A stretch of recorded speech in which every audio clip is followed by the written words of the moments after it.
Hello বন্ধুরা, তো আজকে তোমাদের সাথে শেয়ার করব পোনা মাছের একটা রেসিপি। তো এই রেসিপিটা খুবই কমন, তোমরা সবাই খুব ভালো মতো জানো, তোমাদের প্রত্যেকের বাড়িতে এই রেসিপিটা হয়েই থাকে। তো আমি ভাবলাম আজকে তোমাদের সাথে চলো শেয়ার করি। তো দেখো, সবার প্রথমে পোনা মাছগুলোকে ভালো করে কেটে ধুয়ে নুন হলুদ মাখিয়ে নিচ্ছি। তারপরে রেসিপিটা শুরু করব। আর সত্যি কথা বলতে, এই গরমের মধ্যে হালকা পাতলা রান্না সবারই খুবই ভালো লাগে। তো আমি এই মাছটা করেছি সর্ষে দিয়ে। তো চলো রেসিপিটা শুরু করা যাক। তো দেখো, সবার প্রথমে কড়াইয়ে তেল দিয়ে আমি এখন একে একে মাছগুলোকে ভেজে নেব।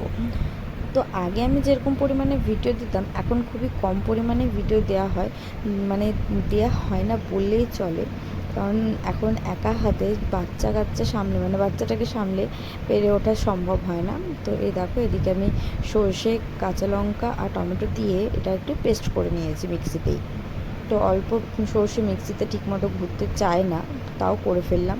তো দেখো, কড়াই দিয়ে দিয়েছি হচ্ছে কালো জিরে, পেঁয়াজ কুচি। তো চলো এটাকে এখন ভালো করে লাল লাল করে ভেজে নেব। তারপরে বেটে রাখা সর্ষেটা এর মধ্যে অ্যাড করে নেবো।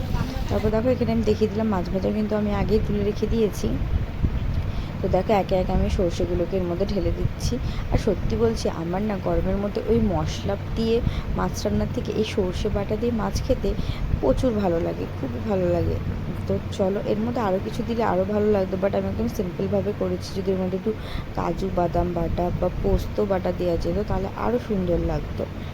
তো চলো, আজকে এরকমই সিম্পলভাবে রেসিপিটা শেয়ার করছি। তো দেখো, এদিকে আমার মশলা কষানো হয়ে গেছে। তো এর মধ্যে নুন, চিনি আর একটু সামান্য হলুদ দিয়ে দিয়েছি। দিয়ে আমি এখন এটাকে জল দিয়ে দিলাম। ফুটে উঠলেই মাছগুলোকে দিয়ে দিলেই আমাদের কিন্তু সর্ষে বাটা দিয়ে পোনা মাছ একদম রেডি হয়ে যাবে। খুবই দারুণ খেতে লাগে, একদম সিম্পল রেসিপি। যারা নতুন রান্না শিখছো তাদের জন্য তো খুবই ভালো একটা রেসিপি। তো এই দেখো, মাছগুলো আমার দেওয়া হয়ে গেছে। তো চলো, মাছগুলো ফুটে যাক, তা করতে বাকি অনেক কাজই আছে, সেগুলো আমি সেরে ফেলেছি। তো এই যে আমার মাছের ঝোল, সর্ষে দিয়ে পোনা মাছ একদম রেডি। দেখতেও যতটা সুন্দর হয়েছিল, খেতে তো আরও দারুণ হয়েছিল।